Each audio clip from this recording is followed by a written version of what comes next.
అయితే మాది బొమ్మనపల్లి గ్రామంలో మాకు కాంగ్రెస్ పార్టీ అధికారం ఉన్నప్పుడు ఏం జరిగిందో కానీ మేము అధికారం ఉంది కాబట్టి మేము ప్రజలు మాకు కాంగ్రెస్ అభ్యర్థికి ఉంగరం గుర్తుకు ఓటేసి కేతావత్ లక్ష్మి గారిని కేతావత్ ధర్మనాయక్ గారిని గెలిపించాలని ఎందుకు కోరుకుంటున్నాం అంటే మేము ప్రజలందరూ ఊరు ప్రజలందరినీ ఎందుకు కోరుకుంటున్నాం అంటే మేము కూడా ఎందుకు కోరుకుంటున్నాం అంటే గతంలో చేసిన అభివృద్ధి బోన్పల్లి అయితే ఏం లేదు మేడం. అయితే ఇప్పుడు ధర్మనాయక్ గారు వచ్చి కూడా మనకి ఇక్కడ వచ్చి కూడా చాలా రోజులు ఇంతవరకు ఈ ఊరుకు వచ్చిన కాడ నుంచి కూడా కొన్ని ఒక 5-6 లక్షల ఖర్చు 10 లక్షల ఖర్చు వరకు ఏమి ఆశించకుండా కూడా ఈ ఊరు ప్రజలను ఈ ఊరికి ఏదో చేయాలన్న దృక్పథంతో ఈ ఊరికి వచ్చారా మేడం.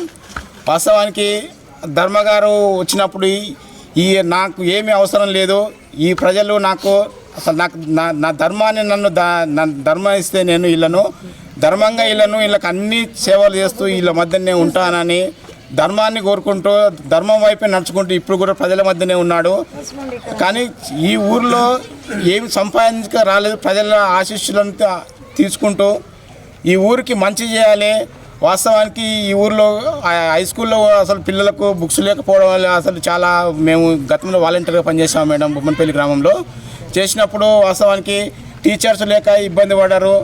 ధర్మనాయక్ గారు అప్పుడు స్కూళ్ళలో పిల్లలకు బుక్స్ లేదంటే నా పిల్లలు కూడా నా స్కూల్లో ఈ ఊళ్ళో చదువుతున్నారు, 3 పిల్లలు నా పిల్లలు 3 అమ్మాయిలు.